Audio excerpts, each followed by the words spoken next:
الحمد لله نحمده ونستعينه ونستغفره ونؤمن به ونتوكل عليه ونعوذ بالله من شرور أنفسنا ومن سيئات أعمالنا من يهده الله فلا مضل له ومن يضلله فلا هادي له ونشهد أن لا إله إلا الله وحده لا شريك له ولا فريق له ولا وزير له ولا نظير له ولا مشير له ولا معين له ولا شبه له ولا شبيه له ولا مثيل له ولا مثال له ولا مثل له ولا أصل له ولا نسل له ولا كفو له ولا أول له ولا آخر له ولا بداية له ولا نهاية له ولا ضد له ولا ند له ولا حد له ونشهد أن سيدنا وسندنا وحبيبنا وحبيب ربنا وطبيبنا وطبيب قلوبنا ومولانا محمدا عبده ورسوله الذي أرسله بالحق بشيرا ونذيرا وداعيا إلى الله بإذنه وسراجا منيرا أما بعد فأعوذ بالله من الشيطان الرجيم بسم الله الرحمن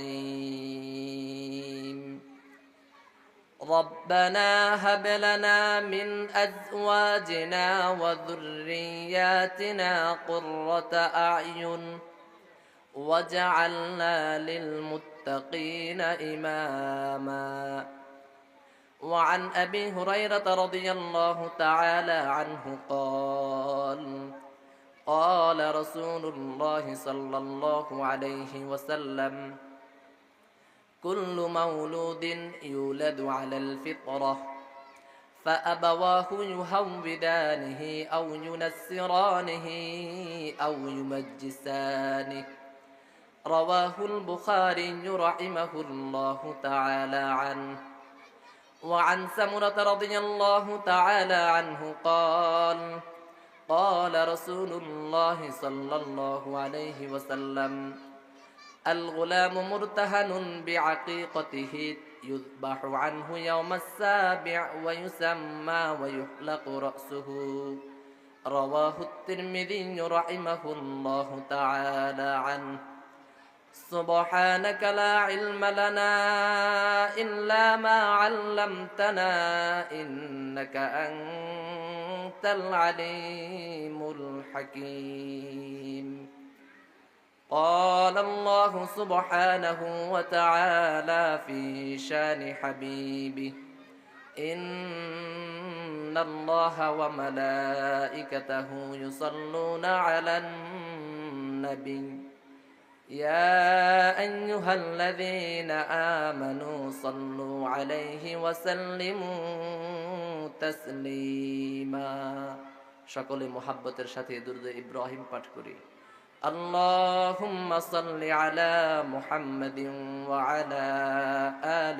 محمد كما صليت على إبراهيم وعلى آل إبراهيم إنك حميد مجيد اللهم بارك على محمد وعلى آل محمد كما باركت على إبراهيم وعلى آل إبراهيم إنك ইন্নাকা হামিদুম মাজিদ।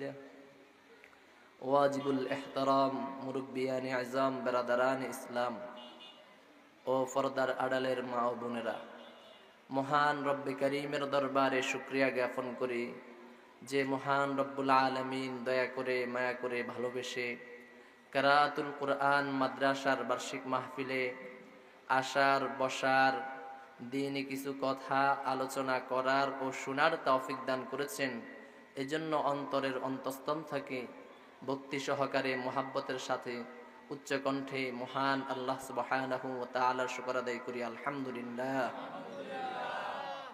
সম্মানিত হাজিরিন, পৃথিবীর প্রতিটি মা বাবা স্বপ্ন দেখে তাদের সন্তান হাফেজ হবে, আলেম হবে। অন্তত মা বাবার দিলের এই আশা থাকে সন্তান মানুষ হবে, তার সন্তান আদর্শবান হবে, সৎ হবে, নেক হবে। পৃথিবীর কোনো মা বাবা এটা কখনো কামনা করে না তাদের সন্তান অমানুষ হোক, তাদের সন্তান বখাটে হোক, তাদের সন্তান ন্যায় নীতিহীন আদর্শহীন হোক, তাদের সন্তান জুয়াখুর, মদখুর, টিভির দোকানে আড্ডা দেয় এমন হোক, এটা পৃথিবীর কোনো মা বাবা চায় না। তো আমাদের দিলের তামান্না আমাদের সন্তান আদর্শবান হোক, নেক হোক, সৎ হোক। দিলের তামান্না, কিন্তু আমাদের সন্তান হচ্ছে না কেন? কারণ হলো শরীয়তের পক্ষ থেকে কিছু আমাদের অভিভাবকদের করণীয় আছে। যদি অভিভাবকগণ, মা বাবাগণ তাদের করণীয়গুলা করতে পারে, তাহলে আল্লাহ রব্বুল আলামিন তাদের সন্তানকে মানুষ বানাইবেন, সৎ বানাইবেন, আদর্শবান বানাইবেন। তো আজকে আমার আলোচ্য বিষয় নেক সন্তান ও সৎ সন্তান গঠনে মা বাবার কিছু করণীয়। সন্তান পেটে আসার আগে মা বাবার 3টি করণীয় আছে। সন্তান পেটে আসার আগে মা বাবার কয়টি করণীয়? 3টি করণীয়। সন্তান মায়ের পেটে আসার পর মা বাবার 3টি করণীয়। সন্তান ভূমিষ্ঠ হয়ে যাওয়ার পর মা বাবার 8টি করণীয়। এবং সন্তান লালন পালন কিভাবে হবে, বিশেষজ্ঞ উলামায়ে কেরামের কিছু পরামর্শ নিয়ে আজকে ইনশাআল্লাহ তাআলা আলোচনা করার চেষ্টা করব। ওয়া মা তাওফীকি ইল্লা বিল্লাহ। সন্তান সৎ হওয়ার জন্য সন্তান মায়ের পেটে আসার আগে কয়টি করণীয়? 3টি করণীয়। 1 নাম্বার করণীয় হলো মা বাবাকে আগে সৎ হইতে হবে। কাকে আগে সৎ হইতে হবে? মা বাবা আগে সৎ হইতে হবে। মা বাবা আগে সৎ কেন হইতে হবে? কারণ হলো বাবার বীর্য নামক মেডিসিন দিয়া মায়ের পেট নামক কারখানাতে সন্তান তৈরি হয়। যে পণ্যের মেডিসিন ভালো, কারখানার মেশিনগুলোও ভালো, এমন কারখানা থেকে সাধারণত ভালো পণ্য বের হয়। পণ্যের মেডিসিন নষ্ট, কারখানার মেশিন নষ্ট, কখনো ভালো পণ্য বের হবে না। বাবার যদি বীর্য ভালো হয়, মায়ের পেট ভালো হয়, তাহলে এমন বাবার বীর্য থেকে মায়ের পেটের মধ্যে ভালো সন্তান তৈরি হবে। এজন্য আগে সন্তান নেক হওয়ার জন্য আগে কাকে ভালো হইতে হবে? মা বাবাকে ভালো হইতে হবে। এই বিষয়টাকে আল্লাহর নবী হাদিসের মধ্যে বলেছেন। আন আবি হুরায়রা রাদিয়াল্লাহু তাআলা আনহু قال قال رسول الله صلى الله عليه وسلم كل مولود يولد على الفطرة فأبواه يهودانه أو ينصرانه أو يمجسانه। আল্লাহর নবী মুহাম্মদ আরবি সাল্লাল্লাহু আলাইহি ওয়াসাল্লাম বলেন, প্রত্যেকটা নবজাতক শিশু জন্মগ্রহণ করে নিষ্পাপ হয়ে সত্য ধর্মের অধিকারী হয়ে প্রত্যেকটা নবজাতক শিশু জন্মগ্রহণ করে। ফাআবাওয়াহু ইউহাউমিদানিহি, তার মা বাবা তাকে ইহুদি বানায়, আও ইউনাসসিরানিহি, অথবা খ্রিস্টান বানায়, আও ইউমাজ্জিসানিহি, অথবা তার মা বাবা তাকে অগ্নিপূজক বানায়। এই হাদিসের সার মর্ম কথা হলো, মা বাবা যদি ভালো হয় সন্তান ভালো হবে, মা বাবা যদি অসৎ হয় সন্তান অসৎ হবে। মা বাবা অসৎ থাকবে, সন্তান ভালো হওয়ার চেষ্টা করবে, তাহলে এটা হলো কাঁটা গাছ থেকে আম পাওয়ার আশা করা। আপনি কাঁঠাল গাছ রোপণ করলেন, কাঁটা গাছ রোপণ করলেন, কাঁঠাল গাছ থেকে, কাঁটা গাছ থেকে আপনি কখনো আমের আশা করা যায় না। আপনি দুনিয়ার অপকর্ম কুকর্ম সব করবেন, সুদ খাবেন, ঘুষ খাবেন, চুরি করবেন, ব্যভিচার করবেন, টিভি দেখবেন, দাড়ি মুন্ডাবেন, নামাজ পড়বেন না, রোজা রাখবেন না, হজ করবেন না, জাকাত দিবেন না, দুনিয়ার সকল ধরনের নাফরমানি গুনাহ আপনি করবেন, আর এই আশা করবেন যে আপনার সন্তান যেন ভালো হয়, মানুষ হয়, এটা কখনো সম্ভব নয়। এজন্য আগে মা বাবাকে ভালো হইতে হবে। অতএব আমরা যারা মুরব্বী হয়ে গেছি, আজ থেকে চেষ্টা করব আগে আমরা ভালো হই, আগে আমরা কি হই, ভালো হই। বিশেষ করে মাকে ভালো হইতে হবে। কাকে ভালো হইতে হবে? মা বেশি বাবার তুলনায় মা সৎ হইতে হয় বেশি। কে সৎ হইতে হয় বেশি? মা সৎ হতে হয় বেশি। এজন্য আল্লাহর নবী হাদিসে বলেছেন, عن أبي هريرة رضي الله تعالى عنه قال قال رسول الله صلى الله عليه وسلم تنكح المرأة لأربع لمالها ولحسبها وجمالها ولدينها فاظفر بذات الدين أو كما قال عليه الصلاة والسلام। হযরতে আবু হুরায়রা রাদিয়াল্লাহু তাআলা আনহু থেকে বর্ণিত, তিনি বলেন, ও আবু হুরায়রা শুনো, দুনিয়ার মানুষ চারটি জিনিস দেখে বিবাহ করে। কয়টা জিনিস দেখে বিবাহ করে? চার জিনিস দেখে, পাত্রীর চার জিনিস দেখে। এক নাম্বার লিজামা, এক নাম্বার লিমালিহা, দুনিয়ার মানুষ আগে দেখে পাত্রীর বাবার অর্থ সম্পদ কেমন আছে। তাহলে দুনিয়ার মানুষ কয় জিনিস দেখে বিবাহ করে? চার জিনিস। এক নাম্বার লিমালিহা, অর্থ সম্পদ দেখে, পাত্রীর বাবার অর্থ সম্পদ কেমন আছে। ওয়ালি হাসাবিহা, দ্বিতীয় নম্বর দেখে পাত্রীর বংশ কেমন। তৃতীয় নম্বর দেখে ওয়াজামালিহা, পাত্রীর সৌন্দর্য কেমন। চতুর্থ নম্বর দেখে ওয়ালিদিনিহা, পাত্রীর ধার্মিকতা কেমন। ও আবু হুরায়রা, এই চার জিনিস দেখে দুনিয়ার মানুষ বিবাহ করে। তুমি শুনে রাখো, তুমি এই চার জিনিসের মধ্যে সর্বশেষ ধার্মিকতা দেখে তুমি বিবাহ করবা। ফাজফার বিজাতিদ দ্বীন, কারণ তুমি যদি ধার্মিক নারীকে ঘরে আনো, তুমি একজন ধার্মিক মহিলাকে ঘরে বউ বানায়া আনো, তাহলে তোমার দুনিয়ার জীবন সুখী হবে, সফল হবে। দুনিয়ার জীবন সুখী সফল হওয়ার জন্য কি দেখতে হবে? ধার্মিকতা দেখতে হবে। ধার্মিক বউ ঘরে আনতে হবে, ধার্মিক বউ ঘরে আনতে হবে। অন্যথায় আল্লাহ রাসূল বলেন এই হাদিসের শেষে, ওয়া ইল্লা তারিবাত ইয়াদাকা, এই অংশের সার মর্ম হলো, তুমি যদি দুনিয়াতে কোনো নারীকে বিবাহ করো, তার ধার্মিকতা দেখো নাই, শুধু অর্থ সম্পদ দেখেছ, সৌন্দর্য দেখেছ, বংশমর্যাদা দেখেছ, শুনে রাখো দুনিয়ার জীবন তোমার জাহান্নামে পরিণত হবে। কিসে পরিণত হবে? জাহান্নামে পরিণত হবে। তাহলে আমরা আমাদের ঘরে যখন আমাদের ছেলেকে বিবাহ করাইয়া ঘরে পুত্রবধূ আনবো, কি দেখে আনবো? ধার্মিকতা দেখে। কি দেখে? ধার্মিকতা দেখে। কেন? আল্লাহ রাসূল অন্য হাদিসের ভিতরে বলেন, আদ-দুনিয়া কুল্লুহা মাতা ওয়া খায়রু মাতা'id দুনিয়া আল মারআতুস সালিহা, পুরা দুনিয়াটা হলো সম্পদ, পুরা দুনিয়াটা সম্পদ। পুরা দুনিয়ার মধ্য থেকে সবচেয়ে শ্রেষ্ঠ সম্পদ হলো একজন ধার্মিক স্ত্রী। ধার্মিক জীবন সঙ্গিনী হলো দুনিয়ার সবচেয়ে শ্রেষ্ঠ সম্পদ। এজন্য সর্বপ্রথম আমাদের মা বাবাকে ভালো হইতে হবে। বাবা মা ভালো হলে সন্তান ভালো হওয়ার কি করা যায়? আশা করা যায়। এখন আমরা কি করব? আমাদের করণীয় কি? আমাদের করণীয় হলো, আমরা পাত্রীকে দেখব, আগে জানবো পাত্রী 5 ওয়াক্ত নামাজ পড়ে কিনা, কোরআন তেলাওয়াত করতে জানে কিনা। যে পাত্রী 5 ওয়াক্ত নামাজ পড়ে, কোরআন তেলাওয়াত করতে জানে, মনে করব যে এই পাত্রী ধার্মিক পাত্রী। এটি হলো দুনিয়ার শ্রেষ্ঠ সম্পদ, দুনিয়ার শ্রেষ্ঠ সম্পদ। তাহলে 1 নম্বর করণীয় কি বলছি? আমাদের মা বাবাকে আগে কি হইতে হবে? ভালো হইতে হবে। 2 নম্বর করণীয়, দ্বিতীয় নম্বর করণীয় হলো আল্লাহ রাব্বুল আলামিনের কাছে নামাজ পড়ে, কোরআন তেলাওয়াত করে, জিকির আজকার করে আল্লাহ রাব্বুল আলামিনের কাছে দোয়া করতে হবে, বেশি বেশি দোয়া করতে হবে। ও আল্লাহ, আমাকে সৎ সন্তানের বাবা বানান, আমাকে সৎ সন্তানের মা বানান, আমাকে একজন মানুষের মতো মানুষ সন্তান দান করেন, আদর্শবান সৎ সন্তান, নেক সন্তান আল্লাহ আমাকে দান করেন। হযরতে সাইয়্যিদুনা ইব্রাহিম আলাইহিস সালাতু ওয়াস সালাম আল্লাহর কাছে দোয়া করলেন, রব্বি হাবিলি মিনাস সলিহিন, ও আল্লাহ আপনি আমাকে একজন সৎ সন্তান দান করেন। এই দোয়া করতে করতে করতে সাইয়্যিদুনা হযরতে ইব্রাহিম আলাইহিস সালাতু ওয়াস সালামের বয়স যখন 120 বছর, তিনার স্ত্রী বয়স যখন 99 বছর। স্ত্রীর বয়স কত? 99 বছর। আর স্বামীর বয়স, ইব্রাহিম আলাইহিস সালাতু ওয়াস সালামের বয়স কত? 120 বছর তাফসীরে জালালের মধ্যে লিখেছেন আল্লাহ রাব্বুল আলামিন 120 বছর পর্যন্ত সাইয়্যিদুনা হযরতে ইব্রাহিম আলাইহিস সালাতু ওয়াস সালামকে কোনো সন্তান দেন নাই। ইব্রাহিম আলাইহিস সালাতু ওয়াস সালাম আল্লাহর কাছে দোয়া করলেন, রব্বি হাবিলি মিনাস সলিহিন। দোয়া করতে করতে 120 বছরে গিয়ে আল্লাহ রাব্বুল আলামিন সাইয়্যিদুনা হযরতে ইব্রাহিম আলাইহিস সালাতু ওয়াস সালামকে একজন নেক সন্তান দান করেছেন, সাইয়্যিদুনা হযরতে ইসমাঈল আলাইহিস সালাম। এই সন্তানও পরবর্তীতে নবী হয়েছে। বাবার দোয়াতে সন্তান কি হয়েছে? নবী হয়েছে। তাহলে আল্লাহ রাব্বুল আলামিন সাইয়্যিদুনা হযরতে ইব্রাহিম আলাইহিস সালাতু ওয়াস সালামকে দোয়ার বদৌলতে স্ত্রী যখন বাঞ্জা হয়ে গেছে, শেষ বয়সে যখন মানুষ সন্তানের আশা করে না, ওই সময় কি দিয়েছে?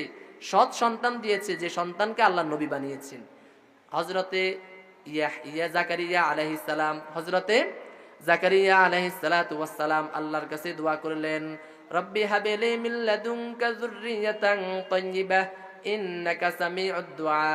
সাইয়্যিদুনা হযরতে জাকারিয়া আলাইহিস সালাতু ওয়াস সালাম আল্লাহর কাছে দোয়া করলেন, হে আল্লাহ, আপনি আমাকে আপনার পক্ষ থেকে সৎ সন্তান দান করেন, আমার তো কোনো সন্তান নাই। সাইয়্যিদুনা হযরতে জাকারিয়া আলাইহিস সালাতু ওয়াস সালামের বয়স যখন 100 বছর, তিনার স্ত্রীর বয়স যখন 98 বছর, তাফসীরে জালালাইনের হাশিয়ার মধ্যে আছে, আল্লাহ রাব্বুল আলামিন হযরতে জাকারিয়া আলাইহিস সালাতু ওয়াস সালামের দোয়া কবুল করলেন।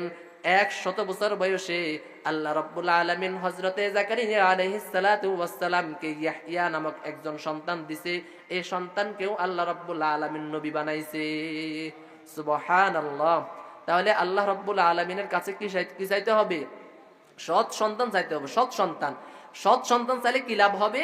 তাফসীরে জালালাইনের মধ্যে আল্লামা মুফতি শফি রহমতুল্লাহি আলাইহি, রব্বানা হাব লানা মিন আজওয়াজিনা ওয়া যুররিয়াতিনা কুররাতা আয়ুন ওয়াজআলনা লিল মুত্তাকিনা ইমামা। এই আয়াতের ব্যাখ্যায় মুফতি শফি রহমতুল্লাহি আলাইহি হাসান বসরি রহমতুল্লাহি আলাইহির বরাত দিয়ে লিখেছেন, আমি আল্লাহর কাছে সন্তান চাইলাম, আল্লাহ আমাকে একটা অন্ধ সন্তান দিল, অথবা আমার সন্তান দিল, সন্তানটা বোবা, কথা বলতে পারে না, আমার সন্তান কানা, চোখে দেখে না, আমার সন্তান বধির, কানে শুনে না, তাহলে এই সন্তান পেয়ে আপনি খুশি হবেন নাকি? খুশি হবেন না, কারণ আপনার সন্তান চোখে দেখে না। এজন্য আল্লাহ রাব্বুল আলামিনের কাছে যদি আপনি সৎ সন্তান চান, নবীরা যে দোয়াগুলা করেছে, রব্বি হাবিলি মিনাস সলিহিন, রব্বি হাবিলি মিন লাদুনকা যুররিয়াতান তাইয়্যিবাহ ইন্নাকা সামিউদ দুআ, আল্লাহ রাব্বুল আলামিন আপনাকে এমন সন্তান দিবে যে সন্তান কানাও হবে না, যে সন্তান ল্যাংড়াও হবে না, যে সন্তান বধিরও হবে না, যে সন্তান বোবাও হবে না, যে সন্তান আল্লাহ রাব্বুল আলামিন তাকে পুরা শরীরটাকেও সুস্থ দিবেন, তাকে আল্লাহ রাব্বুল আলামিন সৎ বানায়াও দুনিয়াতে পাঠাইবেন। আল্লাহর কাছে দোয়া করিলে, আল্লাহর কাছে কি করিলে? দোয়া করিলে। তাহলে দ্বিতীয় নম্বর করণীয়, আল্লাহর কাছে দোয়া করতে হবে। কার কাছে দোয়া? আল্লাহর কাছে। না কোনো বাবার কাছে দোয়া, কোনো মাজারে গিয়ে দোয়া। মাজারে গিয়ে দোয়া করলে সন্তান পাওয়া যাবে না, উল্টা শিরক কবিরা গুনাহ হবে। কোনো পীরের কাছে চাওয়া যাবে না। কার কাছে চাইতে হবে? আল্লাহ রাব্বুল আলামিনের কাছে চাইতে হবে। চাইতে চাইতে চাইতে আল্লাহ রাব্বুল আলামিন আপনাকে এমন এক সন্তানের বাবা বানায় দিবে যে সন্তান 10 সন্তানের স্থলাভিষিক্ত হবে। 10 সন্তান দিলে আপনার যতটা উপকার না হইতো, এক সন্তানের মাধ্যমে আল্লাহ রাব্বুল আলামিন আপনাকে আরো বেশি উপকৃত করবে। আল্লাহ রাব্বুল আলামিন আরো বেশি কি বানাইবে? উপকৃত করে দিবে। কত নম্বর করণীয় গেল? 2 নম্বর। তৃতীয় নম্বর করণীয়, এগুলো হলো সন্তান পেটে আসার আগে, মায়ের পেটে আসার আগে। তৃতীয় নম্বর করণীয় হলো, عن ابن عباس رضي الله تعالى عنهما قال قال رسول الله صلى الله عليه وسلم لو أن أحدكم إذا أراد أن يأتي أهله فقال بسم الله اللهم جنبنا الشيطان وجنب الشيطان ما رزقتنا فإنه إن يقدر بينهما ولد في ذلك لم يضره شيطان أبدا রাওয়াহুল বুখারী রাহিমাহুল্লাহু তাআলা আনহু। হযরত ইবনে আব্বাস রাদিয়াল্লাহু তাআলা আনহুমা থেকে বর্ণিত, তিনি বলেন, রাসূল আরবী সাল্লাল্লাহু আলাইহি ওয়াসাল্লাম বলেন, কোন ব্যক্তি যখন স্ত্রীর সহবাসের ইচ্ছা করে, মনোযোগ দিয়ে শুনেন, সন্তান পেটে আসার আগে করণীয়গুলার তৃতীয় নম্বর, মনোযোগ দিয়ে শুনেন। কোন ব্যক্তি যখন স্ত্রীর সহবাসের ইচ্ছা করে, কিসের ইচ্ছা? স্ত্রী সহবাসের ইচ্ছা করে, ফাকালা বিসমিল্লাহ, তখন সে বলে বিসমিল্লাহ, আল্লাহুম্মা জান্নিবিনাশ শাইতানা ওয়া জান্নিবিশ শাইতানা মা রাযাকতানা। আমরা তো এই দোয়া পারি না, 40 বছর, 50 বছর, 60 বছর আমাদের বয়স হয়ে গেছে, স্ত্রী সহবাস করেছি, কখনো স্ত্রী সহবাসের দোয়া আমরা পাঠ করি নাই। আল্লাহর নবী এই হাদিসের মধ্যে বলেন, ফাইন্নাহু ইউকদ্দার বাইনাহুমা ওয়ালাদুন ফি যালিক, কোন ব্যক্তি যদি স্ত্রী সহবাসের সময় এই দোয়া পাঠ করে স্ত্রী সহবাস শুরু করে, লা ইয়াদুররুহু শাইতানুন আবাদা, এই স্ত্রী সহবাসের মাধ্যমে যদি আল্লাহ রাব্বুল আলামিন সন্তানের ফয়সালা করে দেয়, এই সন্তানকে শয়তান কখনো ক্ষতি করতে পারবে না। সুবহানাল্লাহ। তাহলে আমাদের সন্তানগুলো ভালো হওয়ার ক্ষেত্রে স্ত্রী সহবাসের সময় দোয়ার অনেক প্রভাব আছে। স্ত্রী সহবাসের সময় দোয়ার অনেক কি আছে, প্রভাব আছে। আমরা যারা পারি না, শরমের কিছু নাই, মাদ্রাসার ওস্তাদ থেকে শিখে নিব, মসজিদের ইমাম থেকে কি নিব, শিখে নিব ইনশাআল্লাহ তাআলা। তাহলে স্ত্রীর মায়ের পেটে সন্তান আসার আগে 3টা করণীয়। 1 নম্বর করণীয় কথা বলছিলাম, আগে মা বাবাকে সততে হবে। 2 নম্বর করণীয় কথা বলছিলাম, দোয়া করতে হবে আল্লাহর কাছে। 3 নম্বর করণীয়, স্ত্রী সহবাসের সময় অবশ্যই দোয়া পাঠ করতে হবে। কয়টা করণীয় হলো? 3টা করণীয়। এবার মায়ের পেটে সন্তান আসার পর 3টা করণীয়। মায়ের পেটে সন্তান যখন চলে আসবে, কয়টা করণীয়? 3টা করণীয়। 1 নম্বর করণীয় হলো, এই সময় মা পেটের মধ্যে সন্তান থাকে, এজন্য দীর্ঘ নেক আমল করার সুযোগ থাকে না। দীর্ঘ নেক আমল করার কি থাকে না, সুযোগ থাকে না। কারণ সন্তান যখন পেটে চলে আসে তখন মা খুবই কষ্টে থাকে।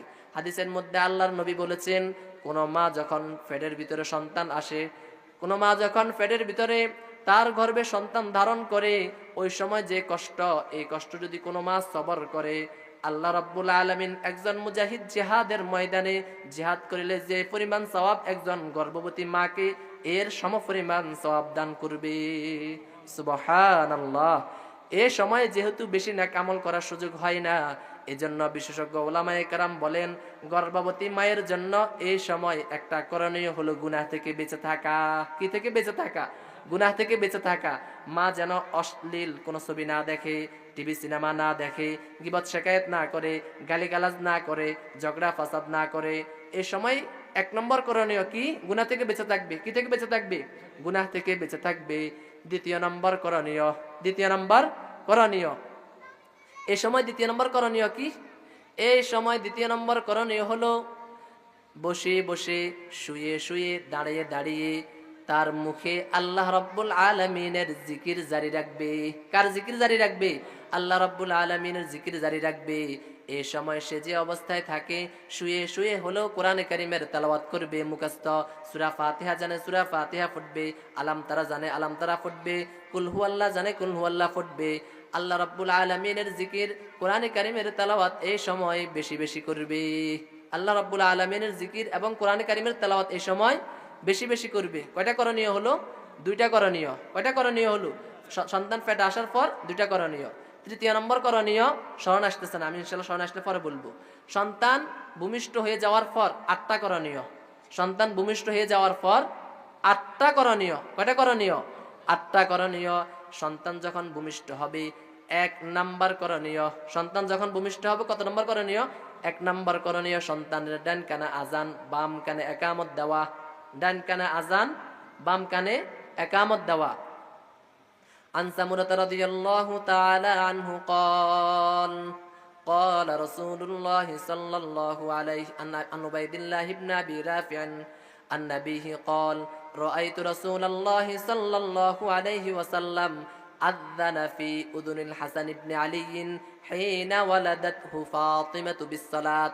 হযরত উবাইদুল্লাহ ইবনে আবি রাফি তার বাবা থেকে বর্ণনা করেন, তিনি বলেন, আমি রাসূল আরবি সাল্লাল্লাহু আলাইহি ওয়াসাল্লামকে দেখেছি। কাকে দেখেছেন?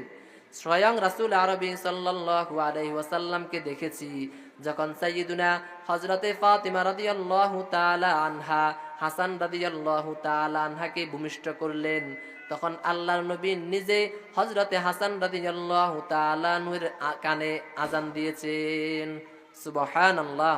তাহলে হযরতে হাসান রাদিয়াল্লাহু তাআলা আনহুর কানে আযান দিয়েছেন কে? স্বয়ং আল্লাহর নবী মুহাম্মদ আরবি নাতির কানে, নানা কি দিয়েছেন? আজান দিয়েছেন। তাহলে আমাদের 1 নম্বর করণীয়, সন্তান ভূমিষ্ঠ হয়ে যাওয়ার পর কি? ডান কানে আজান, বাম কানে একামত। 2 নম্বর করণীয়, মনোযোগ লাগায় শুনুন, তাহনিক করা। 2 নম্বর করণীয় কি? তাহনিক করা। তাহনিক কি? আগে তাহনিকের মর্ম বুঝেন, তারপর হাদিস শুনিয়েন। তাহনিকের মর্ম হলো, সন্তান জন্মগ্রহণের পরে এই সন্তানকে কোনো আল্লাহওয়ালার কাছে নিয়ে যাবেন, কোনো আল্লাহওয়ালার কাছে নিয়ে যাবেন, সাথে দুই একটা খেজুর নিয়ে যাবেন। ওই আল্লাহওয়ালা খেজুর চিবিয়ে খেজুরের রস মিশ্রিত থুতু সর্বপ্রথম ওই বাচ্চার মুখে দিবে। ওই বাচ্চা খেজুরের রস মিশ্রিত থুতুগুলা খাবে এবং খেজুরের এক টুকরো অংশ দাঁতের উপরের অংশের সাথে লাগিয়ে দিবে। এটার নাম হলো তাহনিক। এটার নাম কি? তাহনিক। এবার হাদিস শুনেন। আন আসমা আন্নাহা হামালাত বিআবদুল্লাহ ইবনে যুবাইর বিমাক্কাহ ক্বালাত ফাখরাজতু ওয়া আনা মুতিম্মুন ফাআতাইতুল মাদিনাহ ফানাযালতু বিকুবা ফাওয়ালাদতুহু বিকুবা। হযরতে আসমা রাদিয়াল্লাহু তাআলা আনহা, হযরতে আসমা রাদিয়াল্লাহু তাআলা আনহা হলেন হযরতে আবু বকর সিদ্দিক রাদিয়াল্লাহু তাআলা আনহুর মেয়ে, আম্মাজান আয়েশার বড় বোন, আম্মাজান আয়েশার বড় বোন। তাহলে আসমা রাদিয়াল্লাহু তাআলা আনহা কে? আবু বকর সিদ্দিক রাদিয়াল্লাহু তাআলা আনহুর মেয়ে, আম্মাজান আয়েশার বড় বোন। এই আসমা বলেন যে আন্নাহা হামলাত বিআবদুল্লাহ ইবনে যুবাইর বিমাক্কাহ, তিনি বলেন আমার পেটে যখন আব্দুল্লাহ ইবনে যুবাইর, আমার পেটে যখন আব্দুল্লাহ ইবনে যুবাইর আসলো, তখন আমি মক্কা থেকে হিজরত করে মদিনার দিকে রওনা দিলাম। এই সময় ও আনা মুতিম্মুন, আমার প্রসব আসন্ন, অর্থাৎ আমি হিজরত রওনা দিছি, যে কোনো মুহূর্তে আমার সন্তান প্রসব হয়ে যাওয়ার সম্ভাবনা আছে। তিনি বলেন ফাতাইতুল মাদিনা ফানাজালতু বিকুবা ফাওয়ালাদতুহু বিকুবা, আমি যখন মদিনার দিকে রওনা দিলাম, মদিনার দিকে রওনা দেওয়ার সময় কুবা পর্যন্ত ফুসতে ফুসতে কুবায় যখন অবস্থান করি, এই কুবা শহরের মধ্যে, কুবা নগরের মধ্যে আমার সন্তান আব্দুল্লাহ ইবনে যুবাইর ভূমিষ্ঠ হয়ে গেছে। তাহলে কুবাতে আব্দুল্লাহ ইবনে যুবাইর কি হয়ে গেছে? ভূমিষ্ঠ হয়ে গেছে। ভূমিষ্ঠ হয়ে যাওয়ার পর তিনি বলেন সুম্মা আতাইতু বিহিন নবী সাল্লাল্লাহু আলাইহি ওয়াসাল্লাম ফাওয়াজাতুহু ফি হিজরিহি, আমি আব্দুল্লাহ ইবনে যুবাইরকে কোলে করে নিয়ে আসলাম আল্লাহর রাসূলের দরবারে। আল্লাহর রাসূলের দরবারে আব্দুল্লাহ ইবনে যুবাইরকে নিয়ে এসে তার কোলে আমি দিয়ে দিলাম। কার কোলে? রাসূলের কোলে দিয়ে দিলাম। ফাদা বিতামরাতিন, আল্লাহর নবী একটি খেজুর নিয়ে আসলেন। ফামাজাগহা, আল্লাহর নবী ওই খেজুরটাকে চাবাইলেন। সুম্মা তাফালা ফি ফি, আল্লাহর নবী খেজুর চিবিয়ে খেজুরের একটু রস মিশ্রিত থুতু আব্দুল্লাহ ইবনে যুবাইরের মুখের মধ্যে দিয়ে দিয়েছেন। আল্লাহর নবী আব্দুল্লাহ ইবনে যুবাইরকে থুতু খেজুরের রস মিশ্রিত থুতু যখন তার মুখের মধ্যে দিয়ে দিয়েছেন, হযরতে আসমা বলেন ফাকানা আউওয়ালা মা দাখালা ফি জাওফিহি রিকু রাসূলিল্লাহি সাল্লাল্লাহু আলাইহি ওয়াসাল্লাম, হযরতে আসমা বলেন আমার সন্তান এই আব্দুল্লাহর পেটে পৃথিবীর কোনো খাবার সর্বপ্রথম প্রবেশ করে নাই, আমার এই সন্তানের পেটে সর্বপ্রথম প্রবেশ করেছে আল্লাহ রাসূলের থুতু মুবারক। সুবহানাল্লাহ। আব্দুল্লাহ ইবনে যুবাইরের পেটের ভিতরে কার থুতু সর্বপ্রথম প্রবেশ করছে? আব্দুল্লাহ ইবনে যুবাইরের পেটে আল্লাহ রাসূলের থুতু মুবারক। তারপরে কি? হযরত আসমা বলেন সুম্মা হান্নাকাহু বিতামরাতিন ওয়া দাআ লাহু ওয়া বারাকা আলাইহি, অতঃপর আল্লাহর নবী খেজুরের একটি টুকরো আব্দুল্লাহ ইবনে যুবাইরের দাঁতের মাড়ির সাথে লাগাইয়া দিয়েছেন। এটার নাম তাহনিক। এটার নাম কি? তাহনিক। তারপরে কি বলতেছেন? তিনি বলেন ওয়া কানা আউওয়ালা মাউলুদিন উলিদা ফিল ইসলাম, এই আব্দুল্লাহ ইবনে যুবাইর হলো ঐতিহাসিক এক ছেলে। আব্দুল্লাহ ইবনে যুবাইর ঐতিহাসিক এক ছেলে। আল্লাহ রাসূল সাল্লাল্লাহু আলাইহি ওয়াসাল্লাম মক্কা থেকে হিজরত করে মদিনা যাওয়ার পর, মক্কা থেকে হিজরত করে মদিনা যাওয়ার পরে সর্বপ্রথম যে সন্তান জন্মগ্রহণ করেছে এই সন্তান হলো আব্দুল্লাহ ইবনে যুবাইর।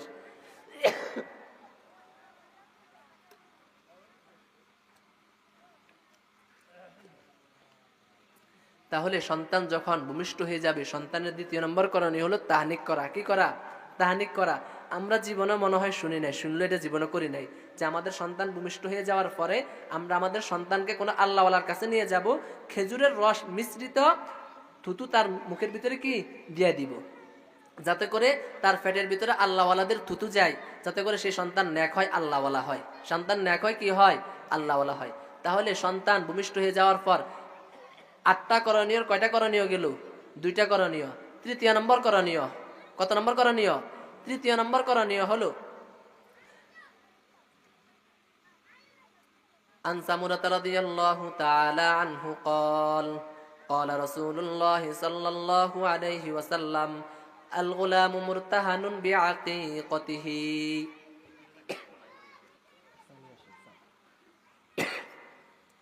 আল গুলামু মুরতাহানুন বিআকিকাতিহি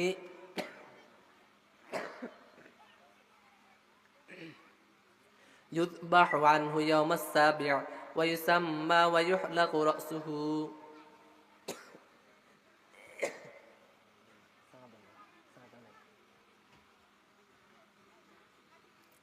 তৃতীয় নম্বর করণীয় হলো গোলামের আকিকা করা। গোলামের কি করা? আকিকা করা। ছেলের আকিকা করা, সন্তানের আকিকা করা। ছেলে হলো আকিকা করতে হবে, মেয়ে হলো কি করতে হবে? আকিকা করতে হবে। আকিকা করিলে আমার কয়টি লাভ? আল্লামা মোল্লা আলী কারি রহমতুল্লাহি আলাইহি মারকাতের মধ্যে লিখেছেন আকিকা করলে দুটি লাভ। কয়টি লাভ? দুটি লাভ। এক নাম্বার তিনি লিখেছেন আকিকা করলে এক নাম্বার ফায়দা হলো যে সন্তানের আকিকা করা হয় ওই সন্তানকে আল্লাহ রব্বুল আলামিন বড় বড় মুসিবত থেকে, বড় বড় বিপদ আপদ থেকে, অসুখ বিসুখ থেকে হেফাজত করে। তাহলে সন্তানের আকিকা করলে আল্লাহ রব্বুল আলামিন তাকে কি করে? বড় বড় মুসিবত থেকে, আপদ বিপদ থেকে কি করে? হেফাজত করে। আমরা সন্তানের আকিকা করি না। সন্তানের কি করি না? আকিকা করি না। দ্বিতীয় নম্বর, আকিকা করিলে ফায়দা কি? মোল্লা আলী কারি রহমতুল্লাহি আলাইহি বলেন, যখন কোনো বাবা মা তার সন্তানের আকিকা করে, এই সন্তান যদি অপ্রাপ্ত বয়স্ক থাকা অবস্থায় দুনিয়া থেকে বিদায় নিয়ে যায়, মারা যায়, কিয়ামতের ময়দানে এই সন্তান পিতামাতার জন্য জান্নাতে যাওয়ার জন্য আল্লাহ রাব্বুল আলামিনের কাছে সুপারিশ করবে। সুবহানাল্লাহ। তাহলে যে সন্তানের জন্য আকিকা করা হবে ওই সন্তান যদি অপ্রাপ্ত বয়স্ক থাকা অবস্থায় দুনিয়া থেকে বিদায় নেয়, তাহলে আল্লাহ রাব্বুল আলামিন এই সন্তানের সুপারিশের মাধ্যমে পিতামাতাকে কি দিবেন? জান্নাতে দিবেন। আর সন্তানের আকিকা না করলে ওই সন্তান যদি অপ্রাপ্ত বয়স্ক থাকা অবস্থায় মারা যায়, তাহলে এই সন্তান মা বাবার জন্য সুপারিশ করবে না। মা বাবার জন্য কি করবে না? সুপারিশ করবে না। আকিকা কখন করবে? আকিকা করবে সপ্তম দিন। সন্তান ভূমিষ্ঠ হয়ে যাওয়ার কত নম্বর দিনে? সপ্তম দিনে। সপ্তম দিনে সম্ভব না হলে 14তম দিনে। 14তম দিনে সম্ভব না হলে 21তম দিনে। 21তম দিনেও সম্ভব যদি না হয়, তাহলে পরবর্তীতে যে কোনো একটা সময় আকিকা করলে হয়ে যাবে। আকিকা ছেলের পক্ষ থেকে 2টি, মেয়ের পক্ষ থেকে 1টি। যদি কোনো ব্যক্তির সামর্থ্য না থাকে তাহলে সে ছেলের জন্য 1টি দিলেও চলবে। ছেলের জন্য 1টি দিলেও কি চলবে। এখন প্রশ্ন দেখতে পারে, হুজুর ছেলে হলে 2টি, মেয়ে হলে 1টি কেন? এখানে তো ছেলের তুলনায় মেয়ের তুলনায় ছেলেকে প্রাধান্য দেওয়া হয়েছে না। মেয়ের তুলনায় ছেলেকে প্রাধান্য দেওয়া হয় নাই। ছেলেদের কর্মস্থল হলো ঘরের বাহিরে, মেয়েদের কর্মস্থল হলো ঘরের ভিতরে। যারা ঘরের বাহিরে থাকে তারা আপদ বিপদে একটু বেশি পড়ে। এজন্য আল্লাহর নবী বলছেন ছেলের জন্য 2টা আকিকা দিবা, কারণ সে বিপদের সময় বিপদের সম্মুখীন কি হবে? বেশি হবে। সে যেন বিপদের সম্মুখীন বেশি না হয়, এজন্য তার পক্ষ থেকে 2টি কোরবানি দিবা, 2টা আকিকা করবা। 2টি কি করবা? আকিকা করবা। তাহলে আকিকা করবো আমরা কত নম্বর দিনে? সপ্তম নম্বর দিনে। আমাদের সন্তানের জন্য এটা আমাদের 3য় নম্বর করণীয়। 4র্থ নম্বর করণীয় কি? 4র্থ নম্বর করণীয় হলো قال رسول الله صلى الله عليه وسلم حق الولد على والده أن يحسن اسمه ويحسن أدبه। আল্লাহর নবী বলেন, বাবার হক সন্তানের হক বাবার উপর হলো সন্তানের সুন্দর একটি নাম রাখা। সন্তানের সুন্দর একটি নাম রাখা, সুন্দর নাম রাখা, এটি সন্তানের হক।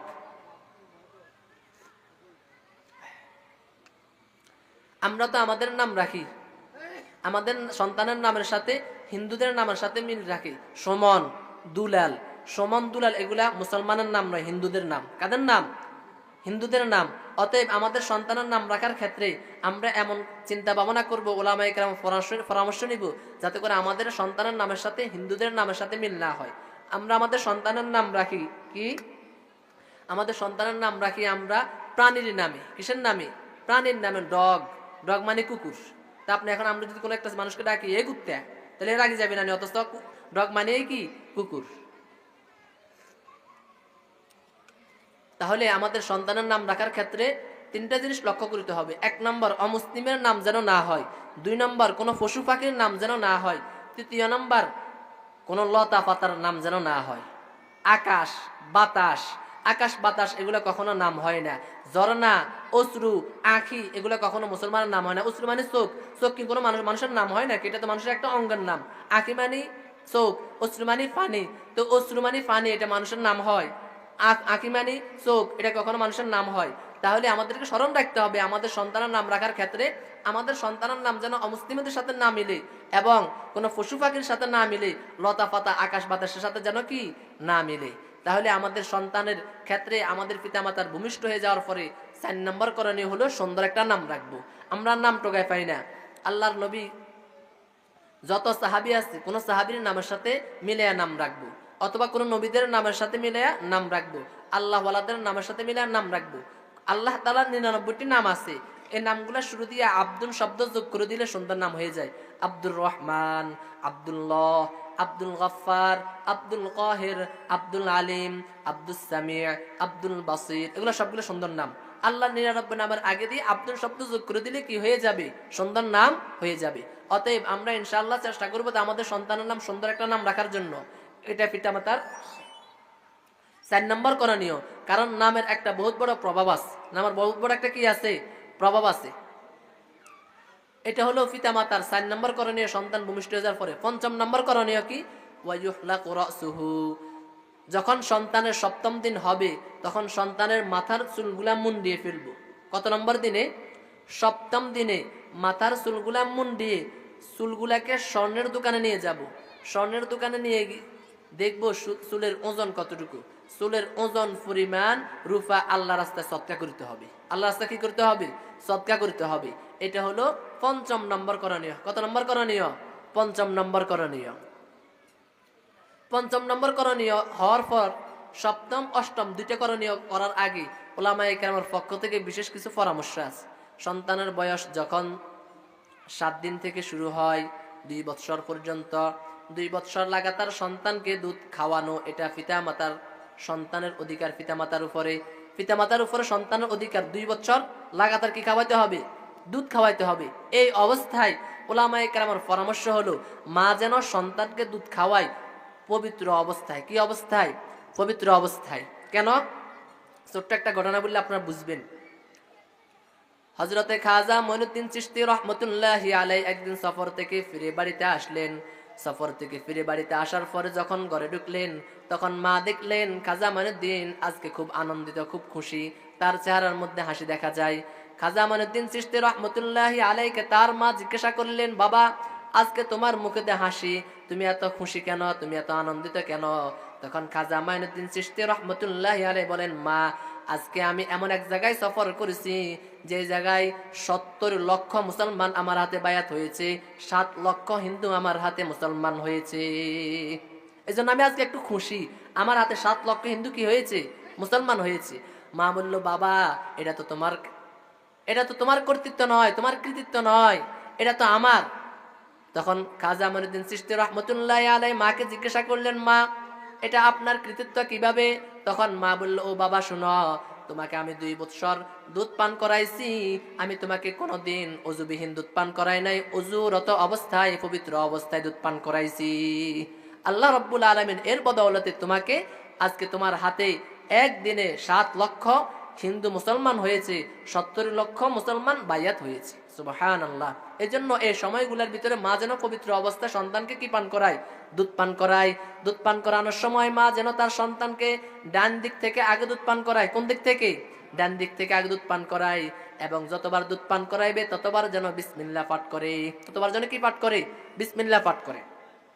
সন্তানের বয়স যখন 2 বৎসর পূর্ণ শেষ হয়ে যাবে, সন্তানের বয়স পূর্ণ 2 বৎসর শেষ হয়ে যাওয়ার পর তৃতীয়, চতুর্থ, পঞ্চম এই 3 বছর সন্তানকে দুধ পান করানোর সন্তানকে লালন পালন করার ক্ষেত্রে উলামায়ে কেরামের পরামর্শ হলো সন্তানকে সতর দেখা যায় এমন প্যান্ট পরিধান না করানো। সতর দেখা যায় এমন প্যান্ট পরিধান না করানো, এমন প্যান্ট পরিধান করানো যাতে করে হাঁটু ডাকে, যাতে করে কি ডাকে? হাঁটু ডাকে। এবং 4, 5, তৃতীয়, চতুর্থ, পঞ্চম এই 3 বছর সন্তানকে যখন লালন পালন করবে, এই সময় সন্তানকে যেন ভিডিও মোবাইল দিয়ে গেমস ইত্যাদি না দেখায়, ভিডিও মোবাইল দিয়ে গেমস ইত্যাদি না দেখায়। আমরা তৃতীয়, চতুর্থ, পঞ্চম বছর যখন ছেলে সন্তানের উপনীত হয়, এ সময় আমরা সন্তানের হাতে মোবাইল দিয়ে দিই, গেমস খেলা শিখাই। এটার মাধ্যমে সন্তানের জীবন নষ্ট হয়। সন্তানের জীবন কি হয়? নষ্ট হয়, সন্তানের জীবন ধ্বংস হয়। এজন্য আমরা এই সময় সন্তানের হাতে কি দিব না? ভিডিও মোবাইল দিব না, টাচ মোবাইল দিব না, গেমস খেলা শিখাবো না। এবং এই সময়গুলোর ভিতরে আমরা আমাদের সন্তানের সামনে বিড়ি সিগারেটও খাবো না, ঝগড়া ফাসাদও করবো না, সন্তানকে পাশে শোয়ায়া আমরা টিভি সিনেমাও দেখবো না। কারণ আপনি যখন আপনার সন্তানের সামনে যখন বিড়ি খাবেন তখন সন্তান শিখবে মনে হয় বড় হলে বিড়ি খাইতে হয়, মনে হয় বড় হলে কি খাইতে হয়, বিড়ি খাইতে হয়। আপনি যখন আপনার সন্তানকে পাশে শোয়ায়া আপনি যখন টিভি দেখবেন তখন সন্তান ভাববে মনে হয় বড় হলে এভাবে মোবাইলে টিভি দেখতে হয়। ওই ছোট সন্তান সে তো বুঝবে না, বাকি তার দিলের ভিতরে একটা গেঁথে যাবে মনে হয় এগুলা আমার জন্য করণীয়। এজন্য আপনি বাবা হয়ে আপনি মা হয়ে সন্তানকে পাশে রেখে টিভি দেখলে সন্তানের জীবন ধ্বংস হবে। সন্তানের জীবন কি হবে, ধ্বংস হবে। এই 3 বছর, তৃতীয় চতুর্থ পঞ্চম, এই 3 বছর সন্তান বাড়িতে খেলাধুলা করবে। এই সময় সন্তান যখন গালি দিবে তখন সন্তানকে শিক্ষা দিবেন, বাবা গালি দিও না, গালি দিলে গুনাহ হয়, আল্লাহ রাব্বুল আলামিন শাস্তি দিবে। সে গুনাহ কি বুঝবে না, আল্লাহর শাস্তি কি বুঝবে না, তবে এটা তার দিলে গেঁথে যাবে যে গুনাহ বলতে একটা জিনিস আছে, শাস্তি বলতে একটা জিনিস আছে, সুতরাং গালি দেওয়া যাবে না। এবং এই সময় সন্তান যখন ভাত খাবে তখন আপনি সন্তানকে বলবেন, বাবা ভাত খাওয়ার সময় বিসমিল্লাহ বলতে হয়, বিসমিল্লাহ বললে আল্লাহ রাব্বুল আলামিন তোমাকে সওয়াব দিবেন, জান্নাত দিবেন। সে সওয়াবকে এটা বুঝবে না, জান্নাতকে এটা বুঝবে না, কিন্তু সে তার দিলের ভিতরে একটা কথা গেঁথে নেবে যে বিসমিল্লাহ বললে আল্লাহ রাব্বুল আলামিন সওয়াব দান করেন এবং আল্লাহ রাব্বুল আলামিন বেহেশত জান্নাত দান করেন। তাহলে এই সময়গুলোর ভিতরে সন্তানের একান্ত লালন পালনের সময় আমরা মা বাবা সন্তানকে আল্লাহর সাথে পরিচয় করায় দিব। কি পরিচয় করায় দিব? সন্তান যখন কথা বলা শুরু করবে তখন সন্তানকে আমরা আল্লাহর সাথে পরিচয় করায় দিব যে আমাদের রব হলেন আল্লাহ, আমাদের রাসূল হলেন মুহাম্মদুর রাসূলুল্লাহ, আমাদের কাবা হলো বাইতুল্লাহ, আমাদের কর্ম হলো নেক আমল, জান্নাত হলো আমাদের বাড়ি। এগুলো আমাদের সন্তানদেরকে শুনাই দিতে হবে, কারণ সে বুঝবে না, তারপরে তার দিল দিমাগের ভিতরে এটার অনেক বড় একটা প্রভাব ফুটবে, অনেক বড় একটা প্রভাব কি ফুটবে। আপনি যদি ছোট বয়সে আপনার সন্তানকে আল্লাহর সাথে পরিচয় করা দিতে পারেন, আল্লাহর হক কি বুঝে দিতে পারেন, তাহলে এই সন্তান বৃদ্ধ বয়সে আপনার কি হক, আপনার হক বুঝবে, আপনাকে চিনবে। আপনি যদি আপনার সন্তানকে আল্লাহর সাথে পরিচয় করা না দিতে পারেন, আপনার সন্তান বৃদ্ধ বয়সে আপনাকে চিনবে না, আপনার পরিচয় নিবে না, আপনাকে চিনবে না, আপনার পরিচয় নিবে না। কেন? কারণ যে সন্তান আল্লাহকে চিনে না সে সন্তান মা বাবাকে কোথা থেকে চিনবে? যে সন্তান আল্লাহর হক বুঝে না সে সন্তান মা বাবার হক কোথা থেকে বুঝবে? এজন্য এই 3 বছর, তৃতীয় চতুর্থ পঞ্চম, এই 3 বছর পিতামাতার কাছেই থাকবে। এদেরকে আপনি আল্লাহর সাথে, রাসূলের সাথে, নামাজ রোজার সাথে, হজ যাকাতের সাথে পরিচয় করে দিবেন। শব্দগুলা কানে দিয়ে দিবেন, বিসমিল্লাহর কথা, রাসূলের কথা কানে দিয়ে দিবেন। কানে দিলেই এটা তার দিলের ভিতরে ঢুকে যাবে যে আল্লাহ বলতে কিছু আছে, রাসূল বলতে কিছু আছে, গালি দেওয়া যায় না, বিসমিল্লাহ পাঠ করতে হয় খানার শুরুতে। এগুলো যখন তার কানে দিয়ে দিবেন, তার কানের মাধ্যমে দিলে ঢুকে যাবে যে আমাকে অবশ্যই ভবিষ্যতে ভালো হইতে হবে। আর যদি আপনি এগুলো না দেন, তার সামনে টিভি দেখেন, তার সামনে বিড়ি খান, স্বামী স্ত্রী ঝগড়া করেন, তো আপনার সন্তান শিখবে হ্যাঁ বড় হইলে মনে হয় ঝগড়া করতে হয়, বড় হইলে মনে হয় টিভি সিনেমা দেখতে হয়, বিড়ি খাইতে হয়। তো আপনার সন্তান 7 বছর বয়সে বিড়ি খায়, স্কুলে না গিয়ে টিভি দেখে, এটা তো আপনার থেকে শিখছে। আপনি যেন ওই ছোটকালে যেন তাকে কোলে রাখিয়ে টিভি দেখছেন, ওই সন্তান তো 7 বছর বয়সে মাদ্রাসা পাঠাইছেন, মাদ্রাসা না গিয়েও টিভি দেখতেছে, এটা শিখাটা আপনার কাছে শিখছে। কার কাছে শিখছে? আপনার কাছে শিখছে। এজন্য সন্তানদেরকে লালন পালন করার ক্ষেত্রে ওলামায়ে কেরামের পরামর্শ ছোটকাল থেকে তাদেরকে দ্বীনি পরিবেশে উঠাইতে হবে। কয়টা পরামর্শ? এই পরামর্শগুলো ইনশাআল্লাহ আমরা মানবো তো ইনশাআল্লাহ। সন্তানের 7ম নম্বর হক, সন্তানের 7ম নম্বর হক, মুরু আওলাদাকুম বিসসালাত ওয়া হুম আবনাউ 7 সিনিন।